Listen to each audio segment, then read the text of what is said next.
Nonni.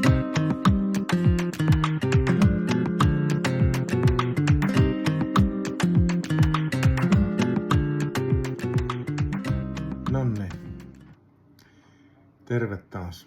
No. Kattokaas mitä tässä lukee. Who knows? Mitä se tarkoittaa?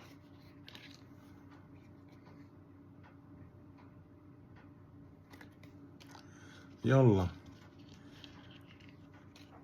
Suomessa suunniteltu Jolla ja käyttöjärjestelmä Sailfish OS. Jolla on nyt tuonut uutta puhelinta markkinoille. Ja ykköserä ja kakkoserä on myyty. Nyt mennään kolmatta erää, sitä on tarjolla. Mikä Jolla nyt sitten on? Jo pitkä aikaa sitten Jolla valmisti tällaisen. Jolla, niin sanotusti Jolla 1. Siinä on irrotettava takakuori, irrotettava akku, niin kuin nyt tässä uudessa Jolla 2026 versiossakin. Ja siitähän tämä oli erikoinen, että takakuoreen pystyi lisäämään ominaisuuksia, jotka tuli sitten puhelimen ominaisuuslistalle käyttöön. Vaikka lisänäppäämistä, leviän kuvertonäppäämistä. Mutta nyt siellä on taas listaus menossa, siis tilaukset menossa. Ja en osaa sanoa, koska ensimmäiset saa puhelimensa, mutta varmaan aika pian. Ja täytyy kyllä sanoa, että tämä uusi Jolla, tämä on se vanha Jolla, ensimmäinen, mutta uusi Jolla kootaan Salossa. Ja tai loppu tarkastetaan, ilmeisesti ohjelmistot asennetaan, että se kuitenkin tehdään sitten Kiinan maalla tällä hetkellä. Mutta täytyy kyllä sanoa, että siinä olisi hyvä vaihtoehto nykyiselle käyttöjärjestelmille eli iOSille, joka on Amerikasta, ja sitten Androidille, joka on Googlen Amerikasta, niin ikään myös, niin siirtyä kotimaiseen Made in Finland käyttöjärjestelmään. Ja siihen kyseiseen käyttöjärjestelmään, niin siihen tehdään omia Sailfish-applikaatioita. Ja sitten siihen pystyy käyttämään myös Android-käyttöjärjestelmä-applikaatioita. Mutta siihen ne pyrkii, että pikkuhiljaa niin se itse Sailfish OS saa omat ohjelmansa ja ei pakosta tarvitse enää niitä Android-ohjelmia sitten ottaa sitten enää sinne, mutta mahdollista on. Sailfish OS on Linux-pohjainen ja mäpäs näytän. No niin, eli tolla lailla se sieltä raksahtaa auki.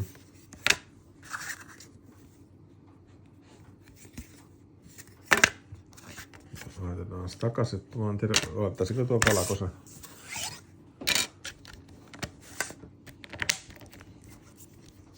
Eli nyt ei vielä ihan tarkkaa tietoa sitten, että tuleeko tähän uuteen Jollaan 2026 malliin, niin tuleeko siihen tällainen kynsilukoilla oleva takakuori vai tuleeko sinne jopa ruuveja.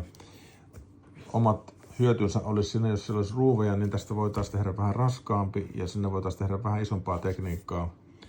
Ja mahdollisesti pysyisi paremmin paikallaansa. Mutta sitten jos se on näillä kynsillä, niin se on vähän helpommin voi lähteä irti sitten, jos ne laitetaan vaikka lisänäppäimistä, vertonäppäimistä. No niin, sitten siitä löytyy jo vähän speksejä maailmalta. Eli Sailfish OS:n käyttöjärjestelmän numero olisi 5. Ja tosiaan vaihdettavalla akulla, eli se voidaan akku ottaa pois halutessaan. Ja sitten siellä on semmonen kytkin täällä puhelimen sivulla. Ilmeisesti vasemmalla reunalla, niin kun katsotaan näyttöön päin. Ja mekaaninen kytki, jolla voidaan sitten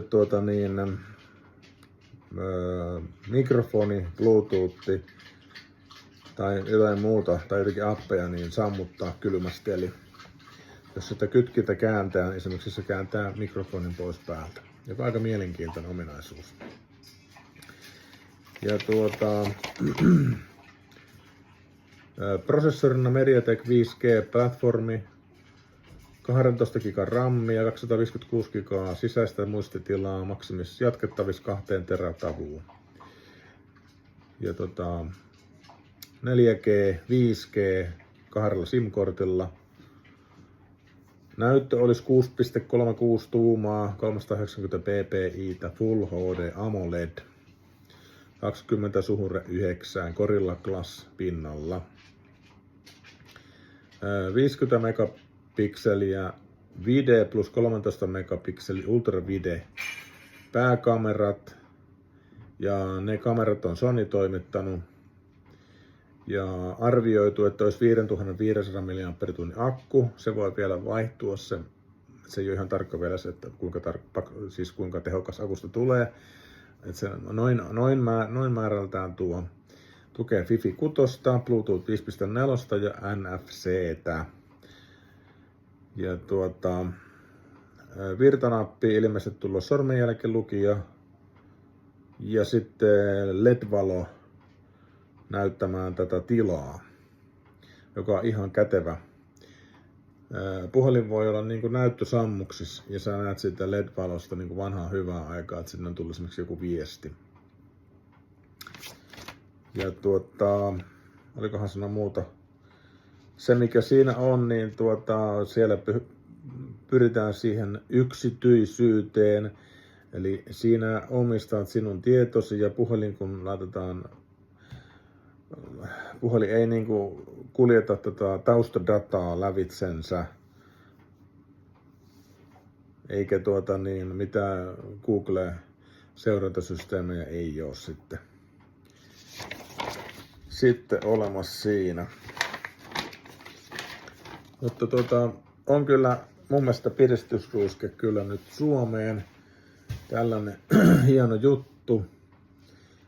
Sen pystyy lukittamaan sen puhelimen varauksen itselleen maksamalla 99 € ennakkomaksua ja sitten se vähennetään sitä lopullisesta hinnasta.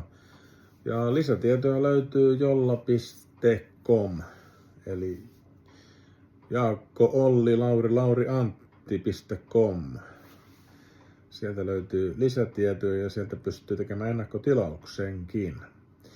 Ja nyt sitten kun mulla oli nyt tää vanha jolla, eli the first jolla, eli jolla 1. Tässä nyt vaan vähän niinku näytillä, niin